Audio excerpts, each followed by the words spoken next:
So I was saying that yesterday, this was what we've managed to do, not just yesterday actually. So looking at the questions that we have, the first question here says that we should find total profit for the month by team leader. So which is this first visual here. We have calculated total profit with that formula, and we just grabbed our total profit and then we grabbed our team leader from the team list. And that gave us this. The team leader is just the three of them. And from there, we can see that Luke's team has brought the most profit. Okay. And then the second question we did yesterday says that we need to find top 5 commission earners for that month. Okay. But the conditions are that commission is only paid if profit is greater than 1,000. So we only calculate this commission for those that have profits greater than 1,000. And it is not an exception, meaning that this exception here on sales table, this exception here has to be 0 and not 1. Okay, so because yesterday we did not have our commission on the same table as the sales, as the profit. On the profit, we had just the total profit. We didn't have this commission, okay? The commission amount was only on the team list. So we had to go into Power Query, and do a merge. So we had to merge the two tables so that way we could bring commission from this table, we could bring it into sales order, okay? And what made that possible for us was the fact that they have a column in common. So salesperson is here. It is also on the other table that we are trying to merge with it. So how did we merge? We clicked on the first table, which is the sales order table. And then we came on to under home, this combine. We came onto the combine and merged. We used just the merge query. We didn't need the merge query as new. Sometimes you want to merge query and form a new query, but that's not necessary in this case. Okay, so we merged queries, which was this step here. Okay, if I click on that step, it brought that whole table in for us. That team list table that we have merged, it brought it in for us. And if we open that clock wheel up, we can see how the merge happened. Okay, first table is the sale order. And the second table we are merging is the team list. And we are merging because we need this commission amount to actually appear here, as well. So the common column they have in common is salesperson name. We clicked on those two. And when that was done, it told us all the matches were found. Okay, every name here was found here. And we used the left outer. Left outer meaning that the table on the left, which is always your first one, everything here will be brought in and it would only bring those that match it from this one. But lucky for us, everything here also matches here. So the two tables matched really well. Okay, then we expanded the table. When we expanded the table, we said we don't need any other column from here. We only needed the commission amount, okay, which is the one that is clicked, okay. And then we brought that in, which is this commission. We brought that in and renamed it, okay. That's why it says renamed column. It was called commission amount when we brought it in. But I renamed it to commission because I find that we are going to need the next step to be called commission amount. So this is the commission percentage, basically. It's not in percentage, it's in decimal, but it's okay. We need it to be in decimal form so that our maths would not give us problem, okay? Now, how do we now calculate the commission that each person, gets from this profit? What this means is that Steve has attended to this order, which gave us a profit of £851. Out of that profit, their commission is 0.04, which means that I need to multiply this by 851.136 by 0.04 to get the amount I'm giving Steve, this person, this first row, I'm giving them as their commission. Okay, and that's why we did this next step. We renamed that next step as profit times commission, so that we remember when we look through, we remember exactly what was done here. Okay, and you can see from the formula bar, it says multiplication, that is each row, multiply each row of this and multiply total profits by commission. Okay, and it's obviously the data type is a number. Okay, so we got that. And at the time that we got it, it called it multiplication because it's a multiplication step.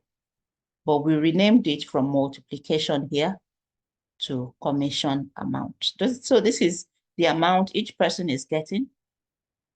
Okay, this is the commission percentage, and this is the profit that they made that allowed them, to have this amount as their commission. Don't forget that we have a condition that says that we are only going to apply commission to those whose profits is more than 1,000.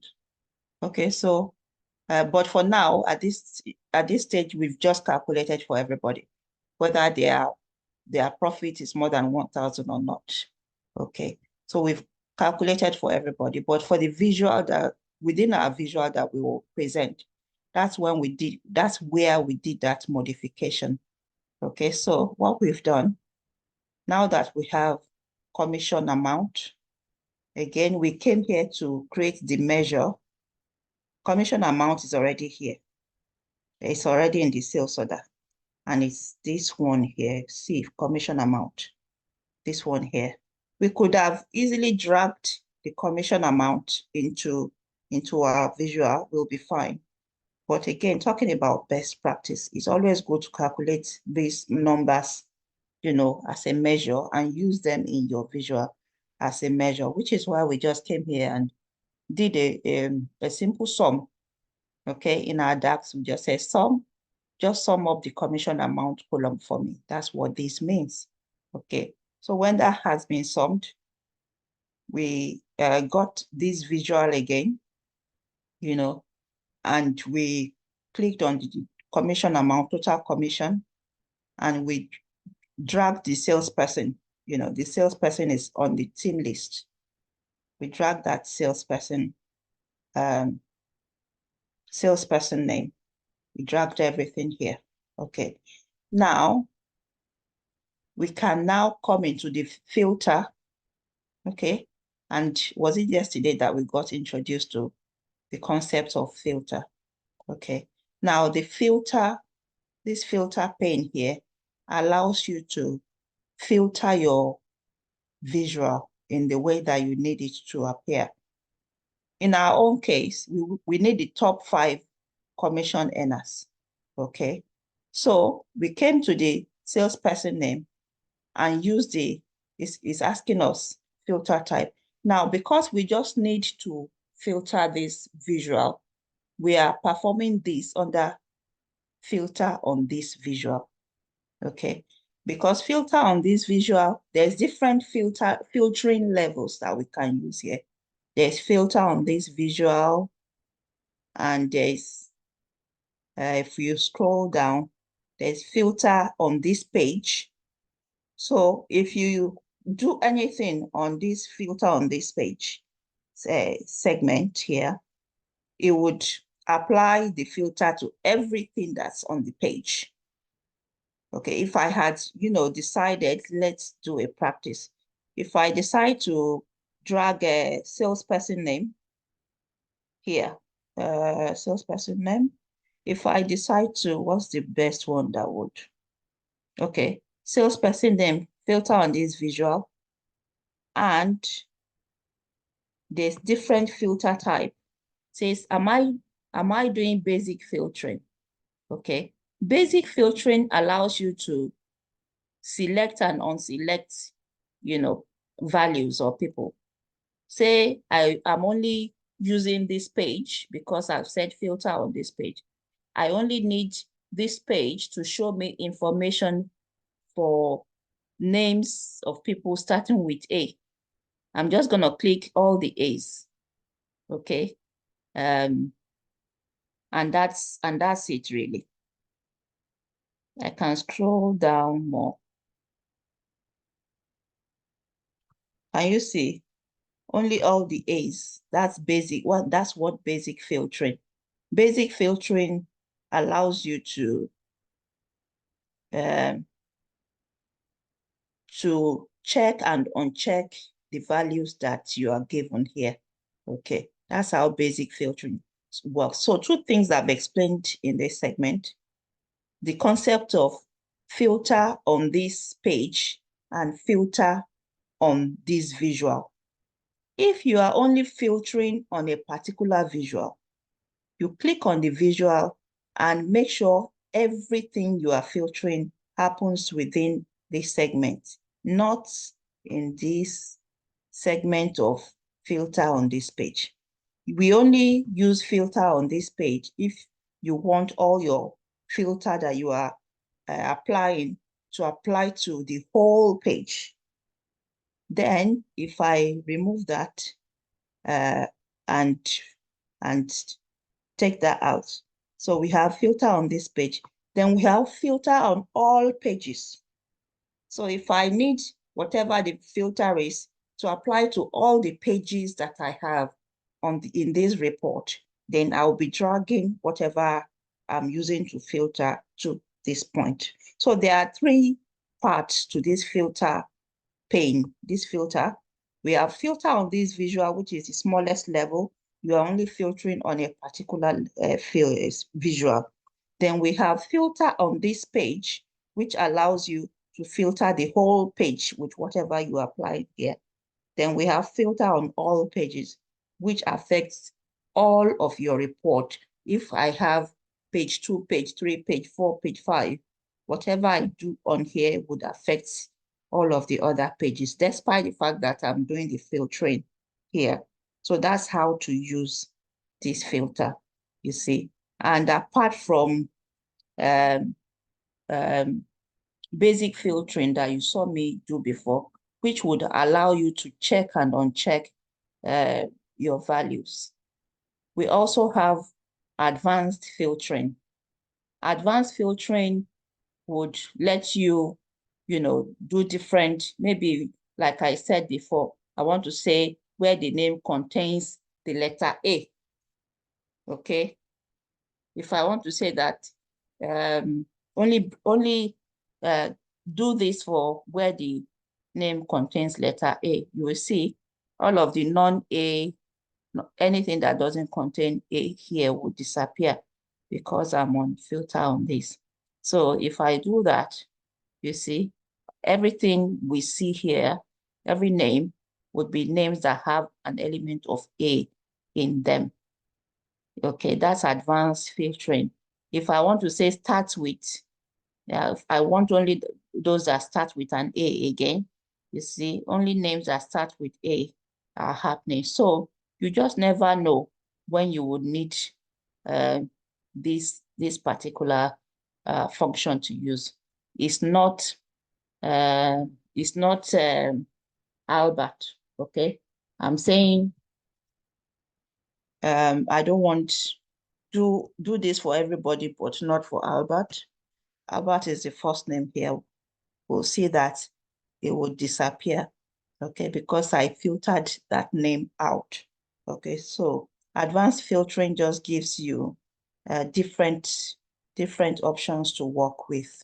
Is blank, is not blank, is not empty, and so on. So it depends on what you are met with. That's what determines what you will do. So the advanced filtering, we've seen basic filtering, and then we have used the top N. Top N helps you to find out, maybe top N can be any number. If I say top N and it says, oh, Sister Nikki is typing, or maybe the phone is inside her bag. So if I want top 2, okay, if I want top 2 and it's asking me what value, is it by profits? Okay, so whatever that value is, I'm going to need to drag it. Okay, in this case, we are using commission. So if I say by total commission, apply. So the top 2 total commission earners are here. Okay, but in our own case, it says we should do top 5. Okay, so those are the top 5. Okay, and it is not only one filter that you can use. Okay, so I've done the top 5. Okay, while I'm still on filter on this visual, I went on to bring in the exception sale. I want it to be 0 because it says that it mostly be an exception.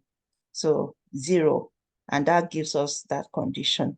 And it also says that total profit must be greater than 1,000.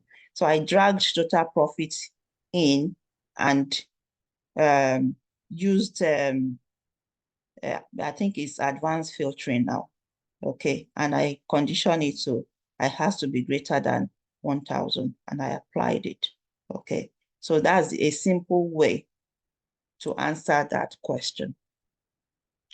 Do we have any question up to this point? No, I still have to go over this again. Okay. The recording. Yes. And by the time you watch yesterday's and today's repetition, I'm sure that it would make for better sense. And if we can see what number 3 is, it says a chart of the number of items sold per day. Number of items talks to quantity. Okay, a chart of the number of items that are sold. So in one day, how much quantity of the items was sold per day? In our measures, did we sum up the product count, the quantity? Did we do total quantity? We did. We did total quantity. Okay, so since we are talking about each day now, and we have maybe 30 or 31 days in that data set. Okay, so I'm going to drag, what did I press? I'm going to use, let's see the visual that we can use to, let's click out, and we'll use line charts. Let me use line charts. It's going to be a lot of data points to it, so I'll drag that out. Okay, and we need total quantity, and we need the dates. Okay, so if I drag dates, because it says per day, okay, see what we've got. We've got the dates, except you use this tooltip to check. So we have 4th of January, the 5th there somewhere, 6th, 6th there somewhere, okay, and then 7th, we can see 7th categorically. So it's showing us this, the dates. It's showing the dates, only the weekly dates, if you get what I mean. So we can see 7th, 14th, 21st, and the 28th. And the rest of the dates are not very visible. Okay, so if we go and change this format to short dates so that we only see you see it in a shortened form.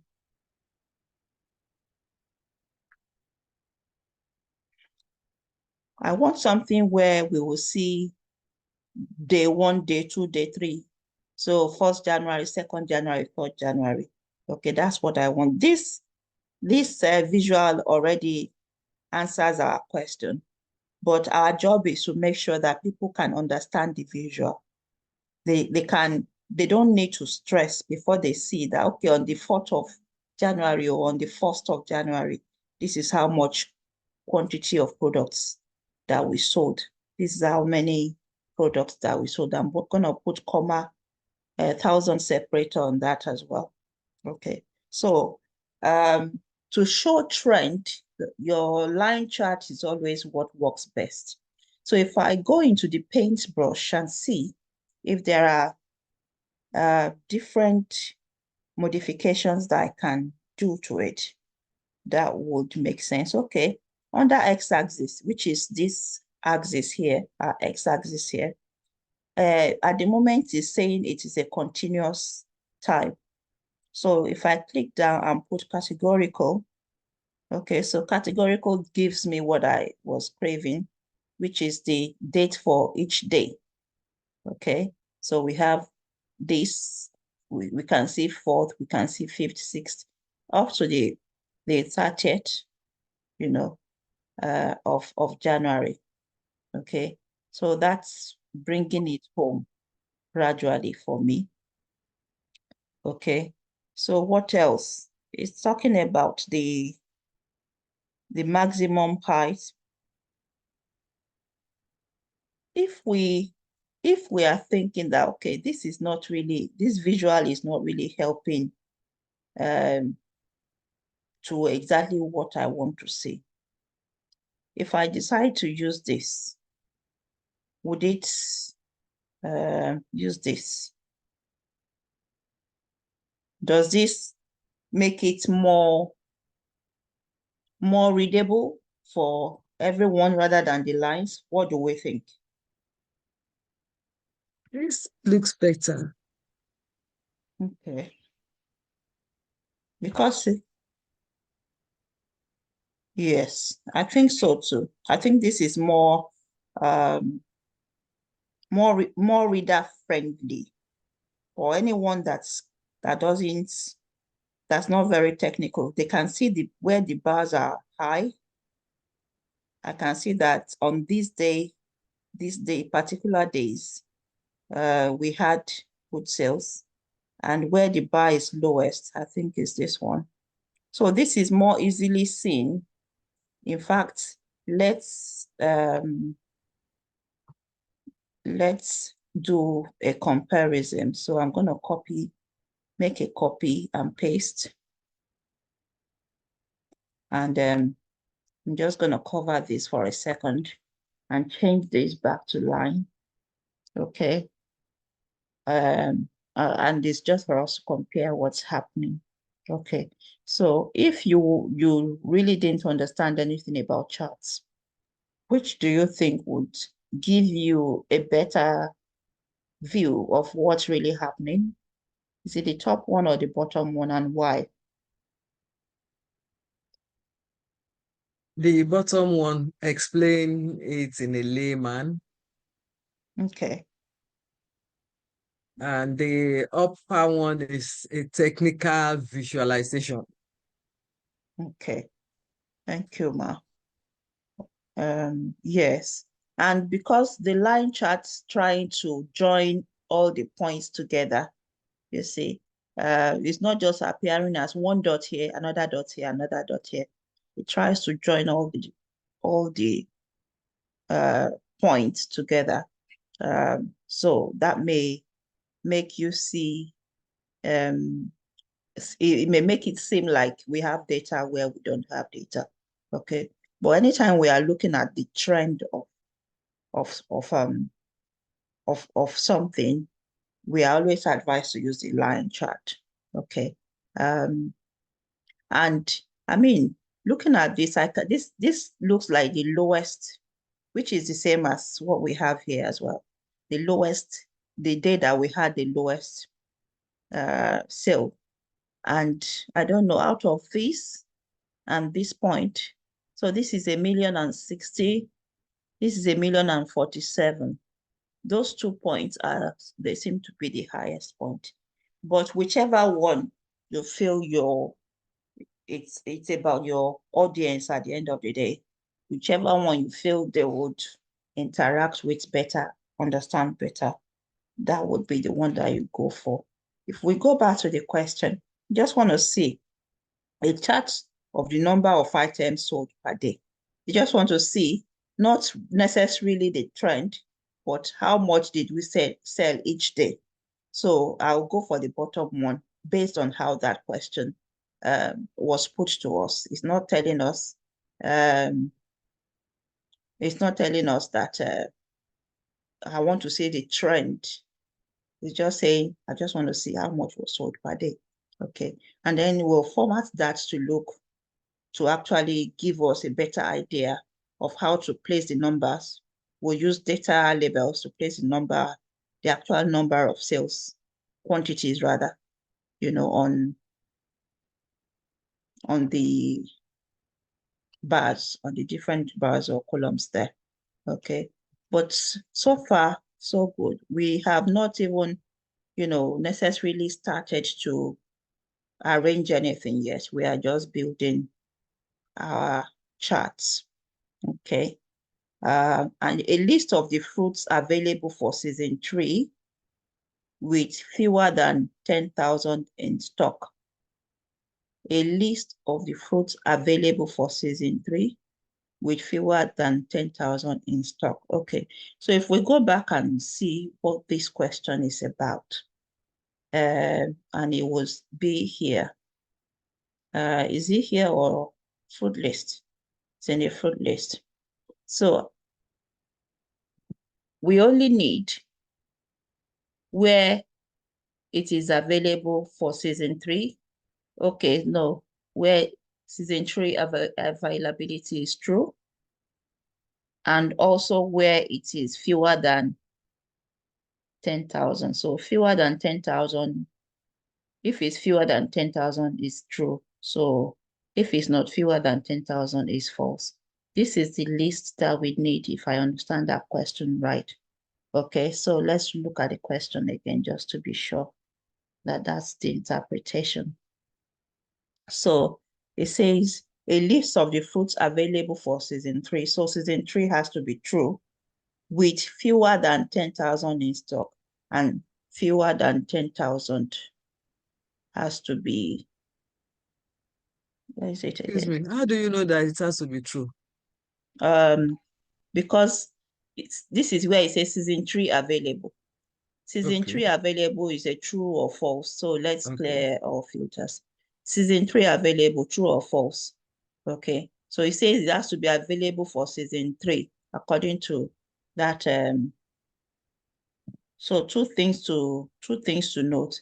It says a list of fruits available for season 3. So which means season 3 has to be true. That's why it is available for season 3. Okay. And with fewer than 10,000 in stock. So where that says fewer than 10,000, it also has to be true. Fewer than 10,000 in stock. So true, basically.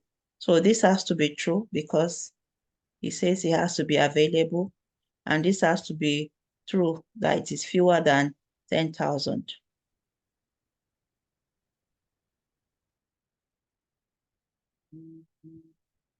So true. It is available in season 3, and it is fewer than 10,000 as well. So this is the list of fruits that we need. Okay. So just the fruit name. So in our table, it says a list, so we can put it in a table. Okay. So in our table, we'll just drag the fruit name in, and we can go into the filter.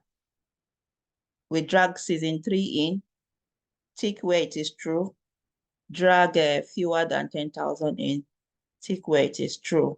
And this should be the list of what we get. And there's 1, 2, 3, 4, 5, 6, 7 of them. So let's go and put those in a list. Let's clear all filters. Okay. So we need a table. So let's choose a table. This is our list. Okay. Let's make this smaller than they are.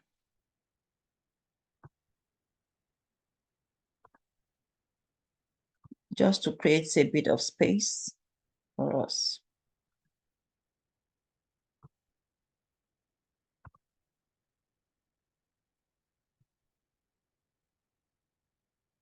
Then we'll drag the fruit name from the fruit list because it says we need a list of fruits.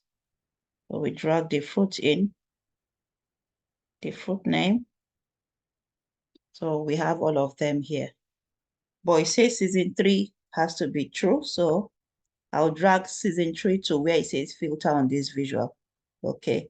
The visual is already been clicked. So it knows which filter we are talking about. And we say that we use basic filtering because we just want to check and uncheck. So we check for true. So these are all the lists that are available for season 3. Okay. So, and then under here, I will drag season 3 fewer than 10,000. And I will say that that is also true. And how many do we have? 1, 2, 3, 4, 5, 6, 7. So that is the list. We will give it a title, which shows that these are the list of fruits available for season 3 and season 3 fewer than 10,000. In that season 3, it is fewer than 10,000. Okay. All these ones, they will soon receive sense and be smaller. It's just that, like I said, we've not really started to do any arranging. All of their boldness will reduce now because we are going to need all the space that we can get. Okay, so that But you is. don't want us to use another page for all this. If Uh, the we page can. 1 is becoming congested. We can, because again, it's not good for Okay. one page to have too much, to be too crowded. It's not the best way. So we will actually, because we still got a long way to go. We still have to, it says total cost per region alongside total sales amount. So we need to drag region from wherever region is and put cost and sales amount, total cost and total sales there. And I believe we've done the measures for both of them, both total cost and total sales. We just need to drag region. Region would be, I think it's in the team list table. Yes, region is here. So we are just going again is, so our job has now been simplified. Looks like we are going to finish this very quickly. Okay, so it depends on how many regions we have. Let's see, which other visual have we not used? Let's see if we can use, oh no, we can't use this because we have two, we need total cost and total sales to show. Okay, so we can't use that particular one, but we can use, again, we have to settle for table for now. Okay, because of the two items, two metrics that we are going to need to show. So I'll click on region and it's just a 3 region. Okay, and then we can look at the cost as well as the sales. Okay, so, and that's how you know if there was profit or not. Okay, we can decide to not show those totals because we've not been asked to show them, and we can decide to leave the totals. Okay, so we see region, total cost, and total sales. Okay, so let me save what we have done so far. It won't be nice to lose all of that work. Save.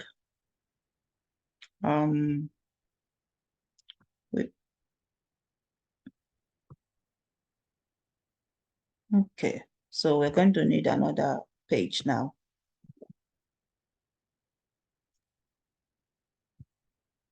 And the next, we've not given a title to the fruit list in season 3 that is fewer than 10,000. yes, we'll put all of those. I haven't done that yet, but I'm just thinking that when we start to format them nicely for them to look nice, we'll put that. But yes, it's necessary for every, this ones naturally just have a title due to what you have dragged in, but we can reformat this title, rewrite them to look nicer. Okay, this list, somebody is looking at the fruit and thinking, what am I meant to do with this set of lists? Because they don't know what they are. Okay, it's only you that know that you are filtered to this extent. But yes, under title somewhere here, yes, we can switch on the title, and say what it is. Fewer than season 3, what's the best title to give this now? It's too long. Season 3, it's season 3 something, fewer than 10,000 or so. Yes, it's season 3. It's available for season 3. And it's also saying season 3 fewer than.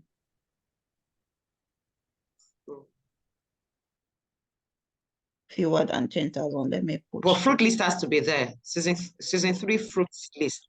But sure, you know, go too long now. No, we don't have to say fruit list because anyone looking at that can see that it's a list of fruit. You see that is fruit list. Okay, yes. Thank you. Yes, fewer than. Or we can just use. It's just not everybody understand. Less than 10,000. 10K. 10K. You can just keep it short and sweet like that. Okay. Season 3 plus season 3.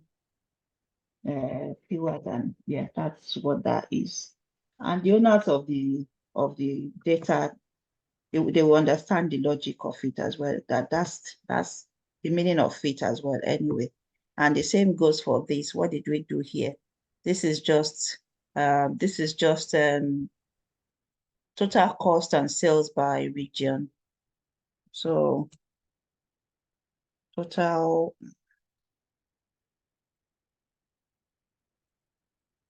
slash sales by region. Okay, so that sorts that for us now. Let's save that again. Maybe we'll do one more.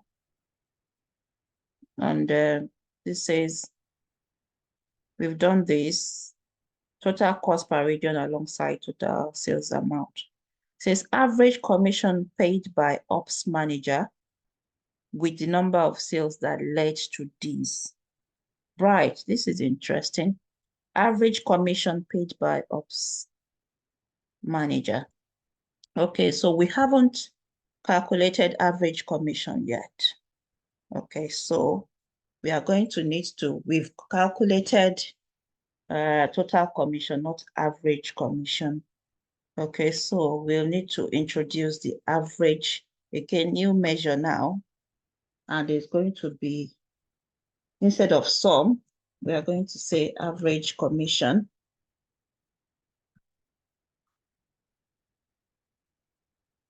Equals, we call up the average function, average, and it's commission amount that we need. Sales order commission amount is what we need, not the team list one. Okay, so, and we can format it with a comma, with a 1,000 separator. And it says paid by ops managers. So maybe, I don't think ops managers are that many. So maybe this would work now. If I put average commission in, and I put ops managers, operations managers are here. Okay, and it's just the two of them. Okay, is there any other condition that we haven't met? Okay, we can change these colors if we want to. But yeah, average commission by operations manager.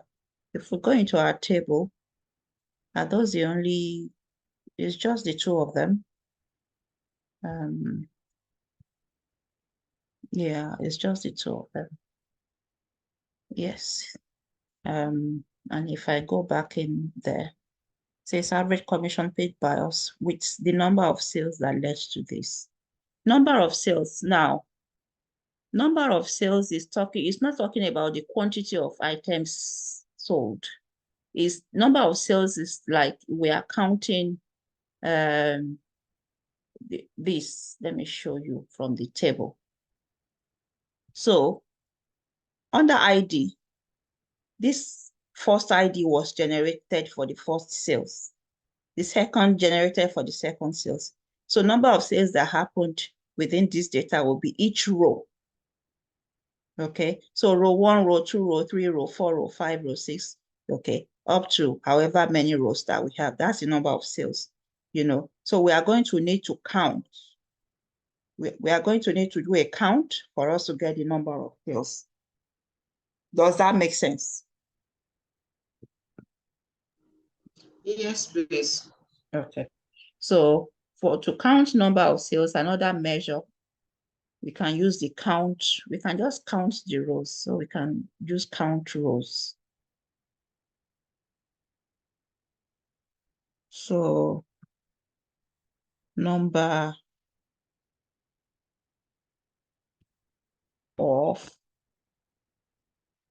sales equals, so let's just count rows in the table. So count, there's different counts. What is count rows I'll need? And it's asking for which table do I want to count the rows of it. Is the sales order table. That's where the sales happened. So now to validate that, I'm just going to, let's put a comma separator again. I'm just going to check it in a card visual, just to be sure that we have. Sadebi, Yeah. why are you putting the comma separator? So that I it's don't easy get. to, if the number is long. Okay. Yeah. Somebody will Okay. not be looking at how many number of zeros before they really know what the number is. The comma So just helps me to. Okay, so it's after you have called.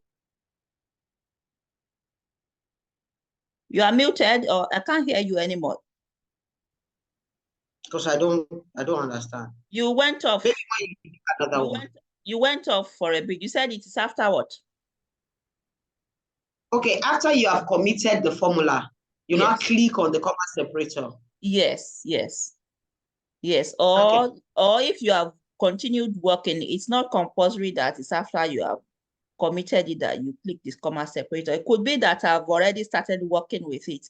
I now think, oh, I need to make this easily readable for people as a number. Okay.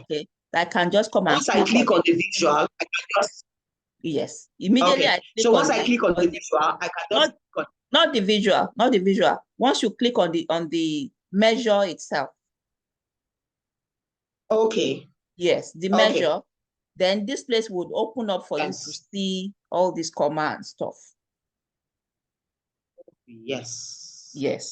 Because the visual can be anything, but if you are talking about you want to format the number that was gotten from the formula, click on the actual measure and the actual measure, the measure that you created.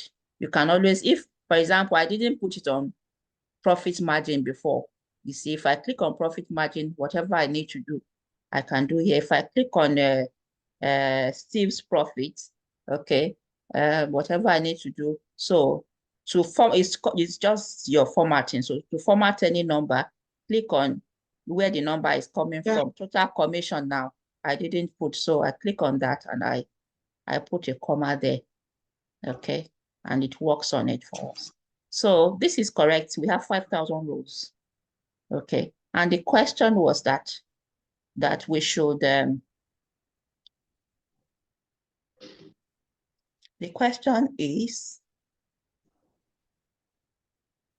took average commission paid by ops manager with the number of sales that led to this. Okay, so this, again, this visual is not going to work. Okay, so I've succeeded in creating this visual for just average commission, but we also need to show alongside how many sales each of these managers got. Okay, so we are going to need to change that. Again, your table is always the best to show that sort of scenario. Okay, so we can see average commission. Okay, and this commission should be in percentage. We'll check that out. Okay, so average commission as well. Oh no, it won't be in percentage actually because it's now average. Okay. Number of sales. No, total sales. So yeah, number of sales. What am I doing? Okay. So did we put this as one of the, it will be too much, so I'll remove it. Let's take this out. So now this is the average commission that is paid out, okay, by each of these operations managers. And these are the number of sales that led to these commissions, okay. But I just want to see for the average commission, okay. They didn't say average commission amount. They said average commission. So this calculation should be not be for the amount, but for the average commission. If we remember, where is the sales? We have the commission and we have the commission amount. The commission amount showed us the amount that was paid. The average commission is this, okay? So I'm going to change, if they are said average commission amount, yeah, that would have been different, the actual amount. But the commission as in this one is what we should be calculating there, I believe. Okay, so average commission, we'll change this to not the amount, but the commission itself, which is this one. Okay.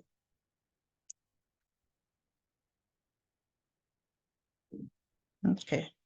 So that is giving us 0.03, which is which is about 3%. On an average, for each one of them is 3% that they paid out. Okay, so maybe I should put that in percentage as well, so that it shows. Okay, so if we had put the total commission, that work out total commission, not the commission amount. Okay, total commission amount. This should be total commission amount. You see, where naming these things can confuse one if one's not careful. Okay.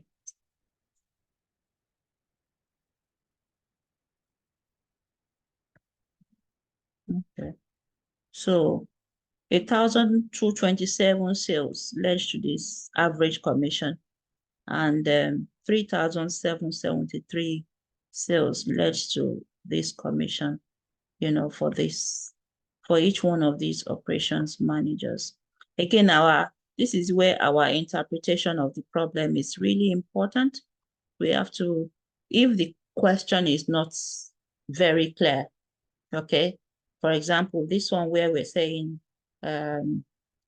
task description, where it's saying average commission paid by, I can go back to whoever gave me this work and ask, are you asking for the average commission amount or the average commission percentage? Is that, what do you need me to work out there? Okay. But yeah, we don't have that privilege now. Doesn't really make sense. Is the amount. You think it's the amount and not the commission?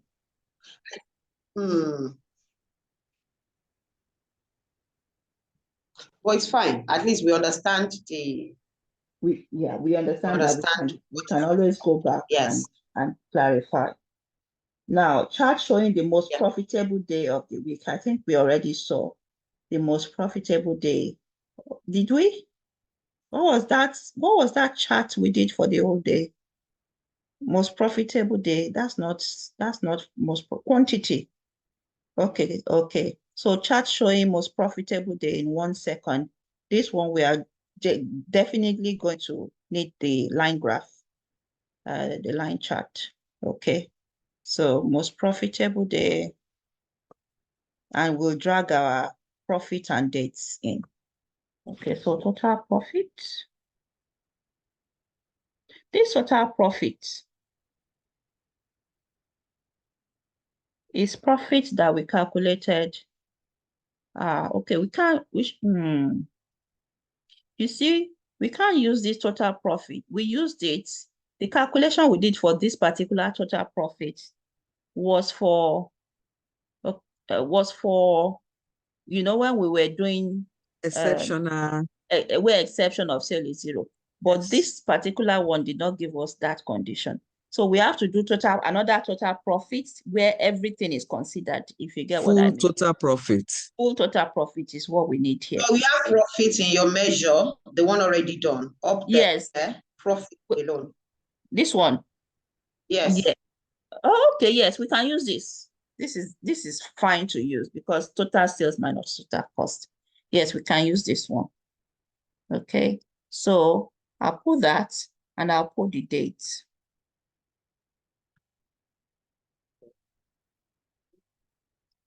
And we need it to be continuous so that we see all our dates. No, not continuous, the other one, categorical.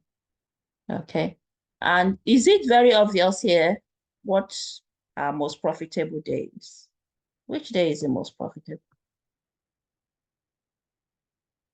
This says 526,976. 529,000. It's hard to know just by looking, but we'll need to put something that highlights that this is the most profitable day. Okay. But maybe that would happen. If not tomorrow, it would happen next week. Then we can fine tune. We can make our chart look finer than what we currently have. For both pages, we can reduce some of the visuals here and migrate them to this, and just probably do a bit of storytelling with them. Tell a bit of story with the way we arrange, these out in the end with the way they come out at the end of the day. Okay, so I think total cost of exceptions. Total cost of exceptions. So where exception is true, what's the total cost of the exception? Okay. And we can just make a measure if we don't want to use filter. We can just drag, actually, let's just drag total cost here. A card. I use a card. Total cost. That's our total cost on a normal day. But it says where there is exception, Abby. Total cost of the exceptions. And the exception is where we have what?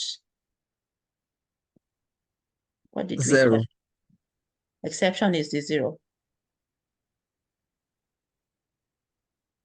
Is exception the 0, everyone? I keep forgetting. We are supposed to note it somewhere so that we don't have to be racking our brain before we remember which is which. False is 0 and the true is 1. True is 1. Okay. Yes, true. True is 1, Abby. Yes. Okay, yes, true is 1 because see all the negatives. That's how I know. Okay. So where exception is 1, basically. So we'll just come here and drag exception into this filter and choose 1. Okay. So where is exception, which is under sales, exception of sales, we drag it here and we choose, we don't want advanced featuring, we want basic. So we can just say where it is 1. Yes. Okay. So this is the total cost of the exception, and we'll put a title that gives us what this total cost is about. Total cost of exception.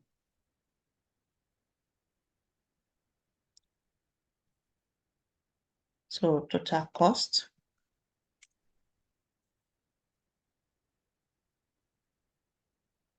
We are not, people are not coming in, are they? We are not using people's class right now, are we? Not yet. The Okay. Scrum team are supposed to come in, but they are not here yet. Okay, so we are fine. Okay. So that's the total cost of exception. So possibly I won't be around tomorrow. So I will say that let's do a brushing up. If anyone could get to this point and make their dashboard look the way they want, that would be nice to see. Okay. But generally we can use like 2 days of next week to arrange and make this look better than it currently is looking. You So, know? actually, Yes, ma'am. how can I make my dashboard bigger? Mine is so small. It's not as big as yours. You mean the space here? Yes. So if we click out just on the, not on any visual, just on the background, and we come here somewhere. Yes, when we come here, where it says page information, this is page Okay. 1. Canvas setting, yes. Canvas Okay. setting, this is the standard type, 16, ratio 16:19. Okay. But you can customize it to make it bigger. Okay, so you can customize it. It's giving me this, but I can't remember the actual height and width. I think you can put any number that is within, maybe that is within reasonable. If I put 1,000 here. Okay. And put maybe 1, 2, because that's looking like something I can't describe. And put maybe 1, 7 here. There is a number I've used before that I can't remember anymore. So maybe one would go and research what's the highest ratio or number. You can customize your Canvas setting in Power BI too. Okay, it would enlarge this. Can you see, even with what I've done so far, we have extra space that we can work with here. Can you see? We did not have this much extra space before. Bottom has space, side has space. Okay, so sometimes you don't want to actually go on the next page and put these extra visuals there. You want everything contained on the same page, and you can change that. I'm sure I haven't really used the right numbers, but yes, that can be achieved. When you click outside, go into here, and it's in your Canvas setting, and you just customize it. Okay, I'll change this back to the 16:9 ratio. So you just customize it to whatever you want. This customized, this one, this 16:9, this is the measurement, 720 by 1280. So if I want to say I add maybe 100 and I say 820 by 1380, let's see what that looks like. So I say 820 by 1380. Okay, so I have a bit more space to work around with. There's a bit more space at the bottom, a bit more space by the side. Okay, and it's good to know that that can be done actually. All right, thanks for asking that question. It's something I wouldn't have thought of showing us. Okay, any other question? Okay, if there aren't, I want to say thanks to everyone